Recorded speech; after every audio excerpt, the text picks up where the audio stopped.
नमस्कार। आज फिर उपस्थित है आपके समक्ष एक नई कहानी के साथ।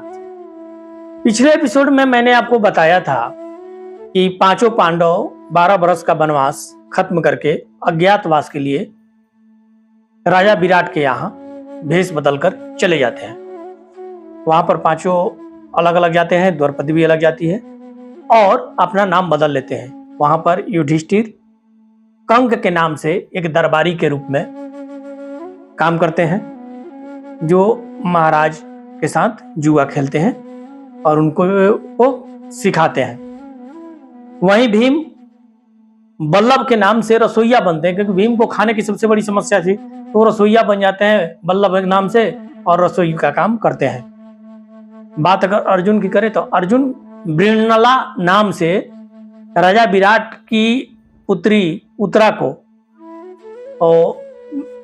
माने म्यूजिक, आज के समय में अगर कहें शास्त्रीय संगीत, वो सिखाते हैं। वहीं नकुल और सहदेव की बात करें तो नकुल ग्रंथिक बन के घोड़ों को देखभाल करते हैं। वहीं तंत्रीपाल नाम से जो सहदेव वहां पर चरवाहा का काम में लग जाते हैं। इसी तरह समय बीतता जाता है। समय बीतते बीतते अपना और द्रौपदी वहां पर शैलेंद्री नाम से महारानी की दासी बन के रहने लगती है। सब समय बीतते जाता है, समय बीतते जाता है। पांडव यहां पर छिपे रहते हैं, किसी को पता नहीं चलता है। अचानक तिर्गत कीचक जो रहता है, वो राजा विराट का साला और सेनापति रहता है। वो द्रौपदी को तंग करता है।